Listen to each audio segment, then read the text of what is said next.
Ustadz Suparman, Ustadz pembela Kang Deddy Mulyadi, kali ini berbicara Ayatullah Khomeini.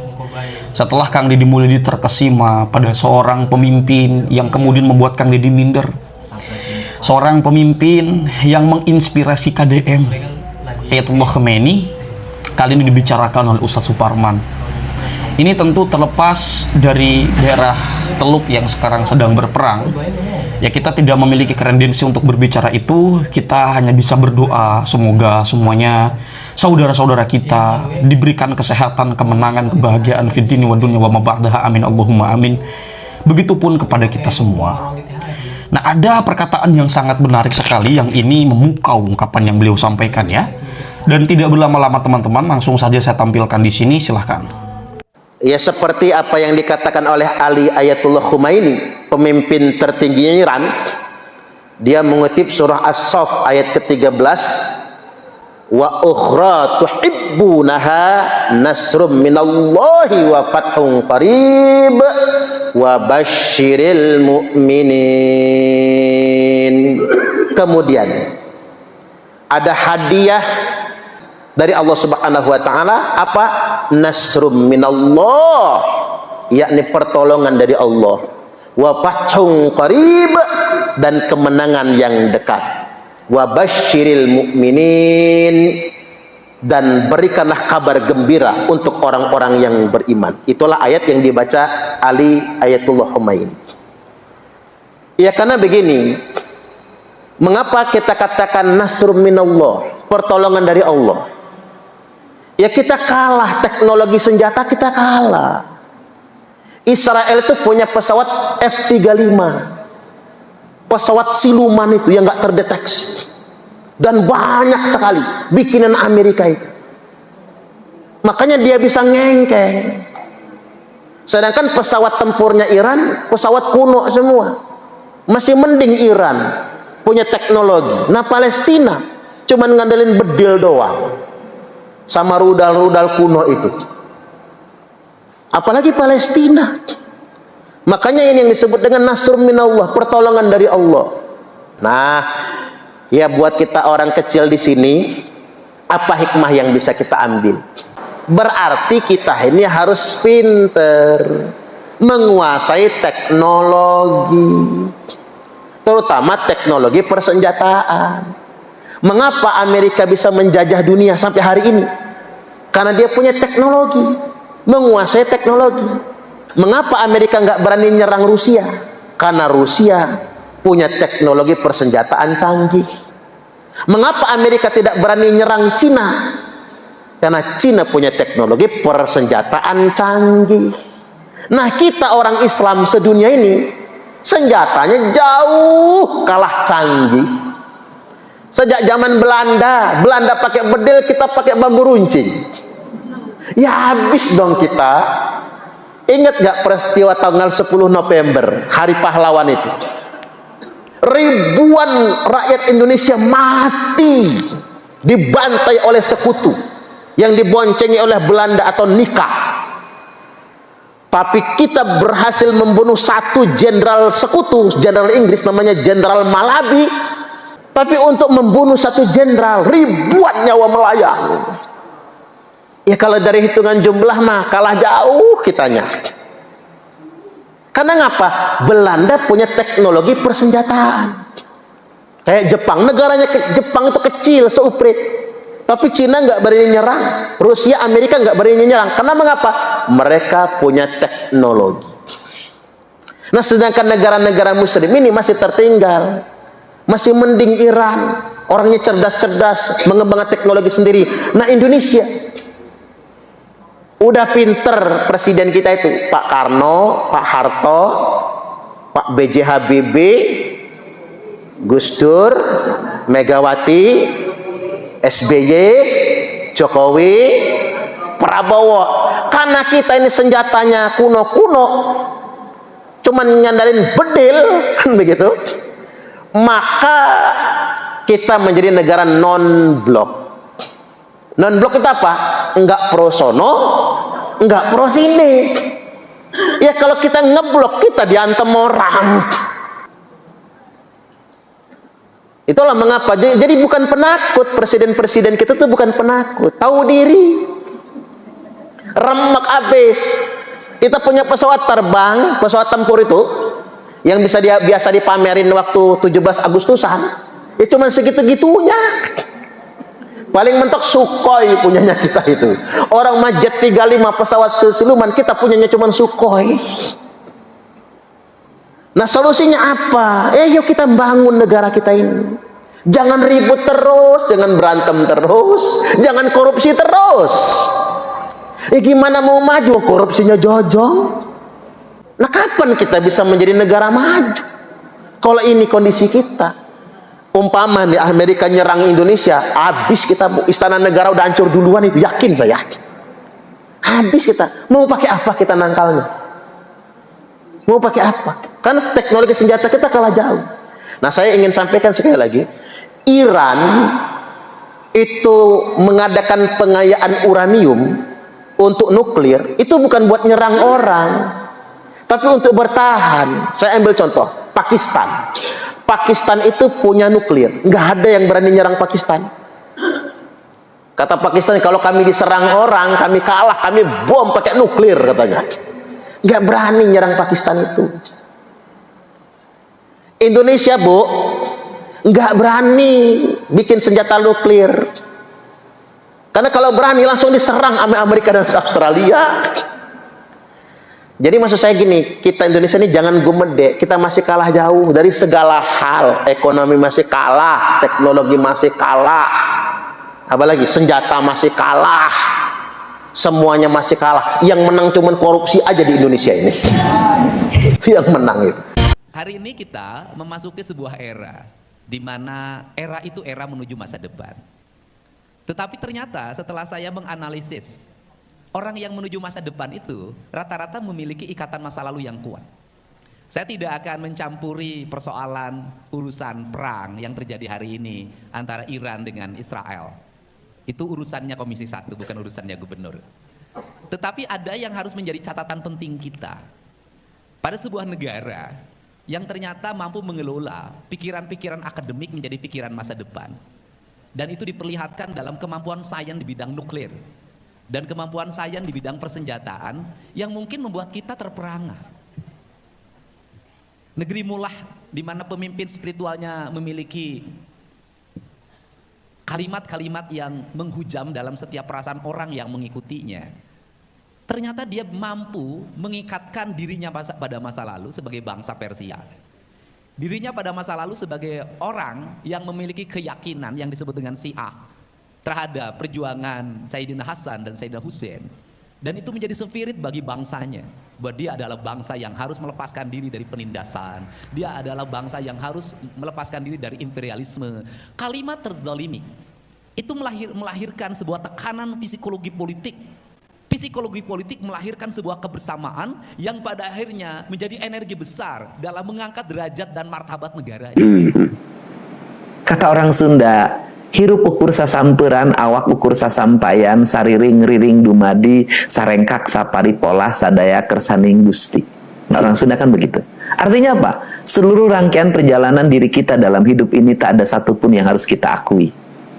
Baik buruknya hidup kita, semua adalah garis kehidupan yang harus kita jalani. Dan semuanya Allah yang menentukan. Jadi Anda melihat relasi keislaman dan kesundaan itu bagaimana? Islam dan kesundaan itu begini. Islam kan nilai universal. Iya. Sedangkan Sunda adalah nilai teritorial. Nilai universal dan nilai teritorial kemudian menyatu. Maka kata orang Sunda, Islam dan Sunda itu seperti dengan panon jeung awasna, ceuli jeung danguna, irung jeung angsena, letah jeung ucapna, hate jeung ikhlasna. Apa itu artinya? Islam dengan Sunda itu seperti mata dengan penglihatannya, telinga dengan pendengarannya, hidung dengan penghisapannya, lidah dengan pengucapannya, dan hati dengan keikhlasannya. Sundanya hati, ikhlasnya Islam. Kan itu kan satu kesatuan. Ya, ya. Nah, kalau itu satu kesatuan, ngapain kita mempertentangkan dan dipertentangkan? Simbolisme itu sangat dipengaruhi oleh aspek-aspek yang bersifat wilayah. Ya. Simbolisme agama sangat dipengaruhi oleh tanah, air, udara, matahari. Misalnya begini, kalau orang Arab pakai gamis, karena memang di sana gurun Ya. pasir, profesinya mungkin hari ini kan banyak kan gedung bertingkat di sana. Ya. Ada hasil tambang minyak bumi yang sangat tinggi. Kemudian ya paling menggembala itu di hamparan pasir. Orang Sunda itu sawah yang airnya ada rawaknya, Ya, ya. harus dicangkul dulu airnya segini. Ya pasti beda dong cara bajunya, warnanya juga beda. Nggak mungkin tukang nyangkul pakai gamis warna putih. Kan artinya bahwa konteks simbolisasi dalam beragama itu sangat tergantung dipengaruhi oleh lingkungan di mana kita tinggal. Di sini hebatnya Syiah, hebatnya Syiah. Hebatnya gimana? Prinsip Syiahnya tidak luntur. Tetap percaya pada wasiyah, ismatul a'immah, raj'ah, mahdiyah, taqiyah, tapi intelektual dibangun karena masuk kemasukan Mu'tazilah. Dari sejak itulah Syiah bukan hanya partai politik, tapi juga gerakan-gerakan intelektual sampai sekarang. Sampai sekarang embargo spare part pesawat oleh Amerika, iya. Amerika melarang ngirim onderdil pesawat ke Iran. Ya wes ora apa-apa, gawe dhewe. Sampai sekarang spare part onderdil pesawat Iran itu bikin sendiri. Enggak usah beli dari luar negeri karena diembargo oleh Amerika. Dan sekarang satu negara yang melawan Amerika ya Iran. Lepas dari mazhabnya salah, apa klerus lah, apa kufur, apa lah, pokoknya yang sekarang satu-satunya orang yang berani menantang Amerika itu Syiah. Satu negara yang tidak punya utang juga Iran. Satu-satunya yang membela Palestina terang-terangan usul basa-basi ya Iran. Padahal Palestina tidak ada Syiah. Orang Palestina nggak ada Syiah, orang Palestina. Tapi yang membelain Palestina mati-matian Iran. Ini lepas dari kufrun apa nifakun apa dolalun lah. Iya. Apa? Ayat setan. Mohon tidak disela dulu ya, biar selesai. Ya, jadi enggak ini bukan begitu. Ini sisi positifnya Syiah, sisi positifnya Iran. Adapun beda dengan kita ya, tapi ada positifnya.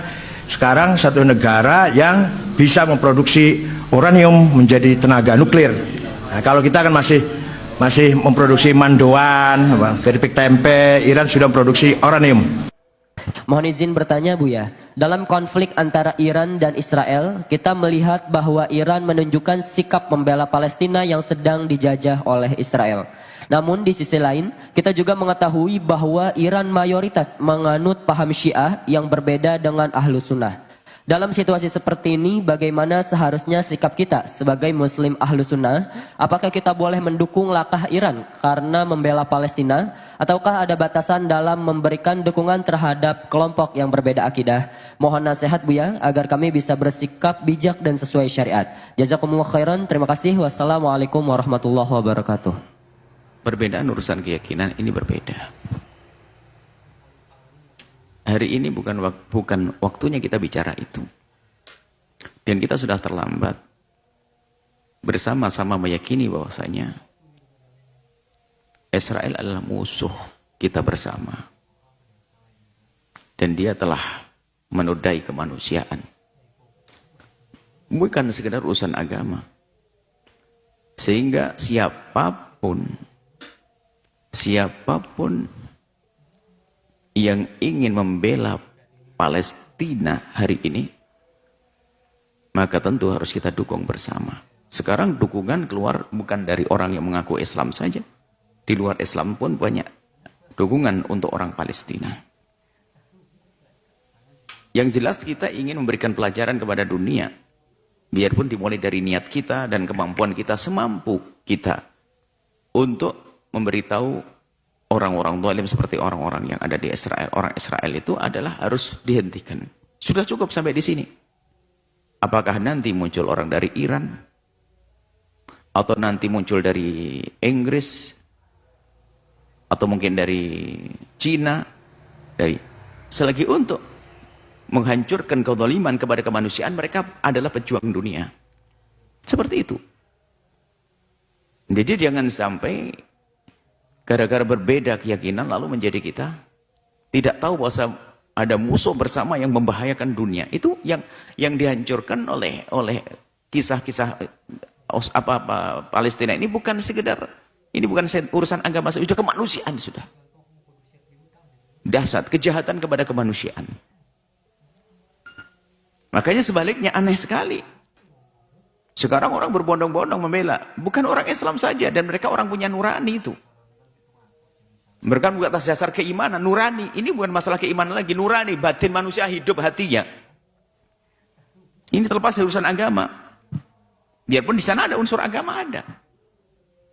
Tapi terlepas dari itu bahwasanya hati, batin, nurani. Makanya hari ini kalau ada orang tidak pernah sedih dengan kasus Palestina, tidak pernah tergerak untuk membantu Palestina, bahkan mungkin ada action juga, malah gayanya membela yang musuh Palestina. Nah, ini kan aneh sekali. Hatinya di mana? Bahkan guyonan di saat berbicara tentang Palestina dan seterusnya. Palestina harus kita bantu, kita tolong. Dimulai dari panjatan doa dengan harta kita, dengan upaya apa yang bisa kita mampu. Nah. Jadi bersama-sama kita, dalam kebersamaan kita membela Palestina, tentu nanti mau tidak mau kita akan bertemu dengan orang-orang yang beda agama dengan kita. Karena apa? Urusan kita adalah urusan kemanusiaan.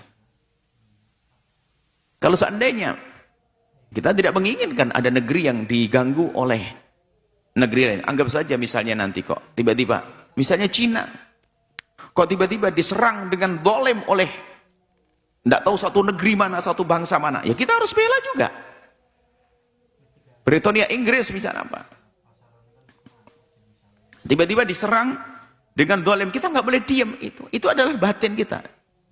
Apalagi kita seorang iman, manusia, seorang manusia saja mengerti itu. Apalagi orang yang beriman, mengaku dia berasyhadu an la ilaha illallah, asyhadu anna Muhammadar Rasulullah. Yang aneh hari ini adalah ada orang justru merendahkan orang yang ingin membela Palestina, bahkan jadi bahan guyonan, tidak tahu. Subhanallah, hati-hati. Orang-orang begitu adalah orang yang tidak punya perasaan. Akankah dia Anda izinkan hidup bersama Anda, bersama keluarga Anda, bersama lingkungan Anda? Hatinya mati. Berita sejelas ini, biarpun berita itu adalah juga tidak semuanya nyampe kepada kita. Bisa jadi kalau kita mendengar secara utuh, secara sempurna, lebih dahsyat lagi. Itu adalah berita yang benar tentang Palestina, pembantaian Palestina, kedoliman pada Palestina. Seperti itu. Makanya mengherankan adalah mereka-mereka yang subhanallah atas nama Islam kadang-kadang mengaku Islam, malah guyonan, naudzubillah, subhanallah. Bahkan Anda ini kalau simpati dengan orang begitu, Anda ini bermasalah. Simpati dengan orang yang menjadikan Palestina bahan ejaan, atau tidak menganggap di situ ada pelanggaran, bahkan jadi bahan guyonan. Anda itu tidak merasa risih dengan orang-orang semacam itu, bermasalah kok dalam diri Anda. Masa bagaimana Anda melihat orang yang tertawa di balik musibah, kok Anda masih tenang-tenang saja? Loh, Anda ini siapa? Saya tidak bicara tentang mereka yang tidak punya hati nurani itu. Saya bicara pada Anda yang selama ini punya hati, mengaku punya hati nurani. Apa perasaan Anda mendengar Palestina semacam ini? Tanyakan diri Anda sendiri. Adapun nanti jika ada berakidah firqah Islamiyah, bahkan agama-agama lain mendukung, ya itu sama-sama, itu tugas bersama untuk membebaskan kezaliman kepada kemanusiaan di Palestina. Ini tugas bersama, dan itu tugasnya manusia yang merasa diri adalah manusia yang punya nurani, punya batin. Baru nanti bedanya kalau seorang muslim punya tingkatan lagi, di samping karena ada urusan batin, nurani, kemanusiaan, ada. Kita adalah manusia karena Allah, kita orang beriman karena Allah subhanahu wa ta'ala. Ini karena Allah subhanahu wa ta'ala, tentunya lebih dahsyat lagi. Jadi keimanan kita justru untuk menuntut kita untuk membela Palestina semampu kita, sedahsyat, sekuat-kuatnya, sebanyak-banyaknya, sebesar-besarnya, seperti itu. Jadi siapapun yang hari ini punya jasa untuk kemanusiaan di Palestina, maka tidak boleh kita tidak mendukungnya. Kita harus bersama-sama untuk menghentikan kezaliman di Palestina. Selesai sampai di sini. Wallahu a'lam bishawab. Jangan lupa berselawat kepada baginda Nabi Muhammad sallallahu alaihi wa alihi wa sahbihi wasallam. Oke ya. Itu ungkapan dari Ustadz Suparman ketika beliau berbicara Ayatullah Khomeini, atau Ayatullah Khomeini yang sekarang masih kontradiktif apakah beliau gugur pada serangan AS Israel kemarin di daerah Teheran. Ada juga yang masih mengatakan bahwa Ayatullah Khomeini itu masih hidup. Nah, ini tentu kita tidak tahu kabar yang sebenarnya bagaimana, kita tunggu saja. Dan tentu kita berdoa agar supaya perang dunia ketiga tidak terjadi.